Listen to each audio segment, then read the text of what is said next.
how to add length to a sleeve.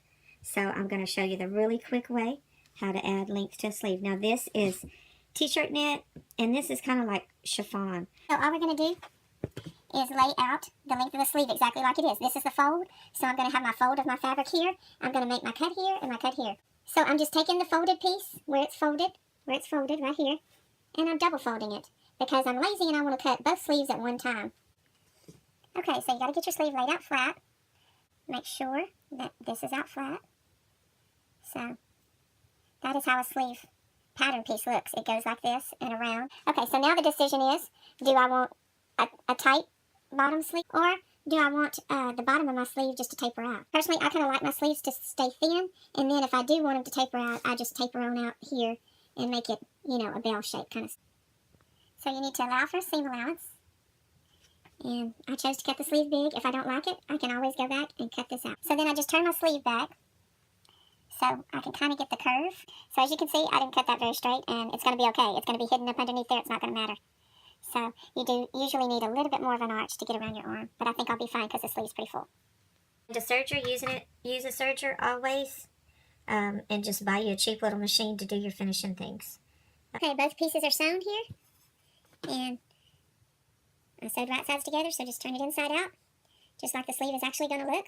We'll finish this, the end of it, the hem, in a little bit. Take your sleeve, turn it inside out. So you want the sleeve seam like this, okay? And now I'm just going to set that sleeve in there.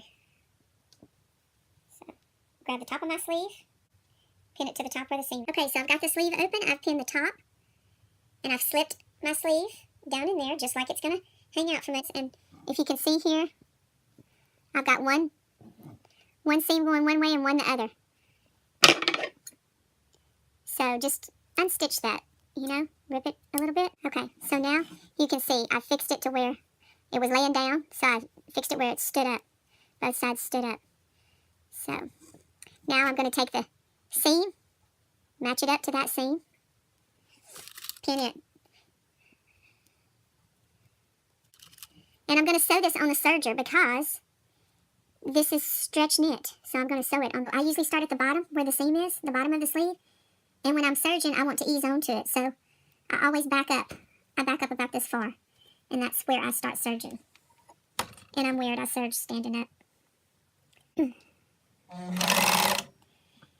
also, I'm feeling as I go, making sure that I don't have material tucked up like that. Because once you cut it, there's no repairing a cut. Or if you catch the material, there's no repairing that. These are blades. You cut it. Okay, here it is. The sleeve looks like another sleeve sewn up in there. And there's my sleeve. Now, I might cut that thing off. I don't know if I want that or not. But anyway, there's what it looks like. Press a little hem. That'll make it easier for yourself because I'm going to turn this up one more like that. Hold it down when you sew. And just stay right on the edge. Just pay attention to where your ski is right there. Your presser foot. I call it the ski because it comes out like a ski.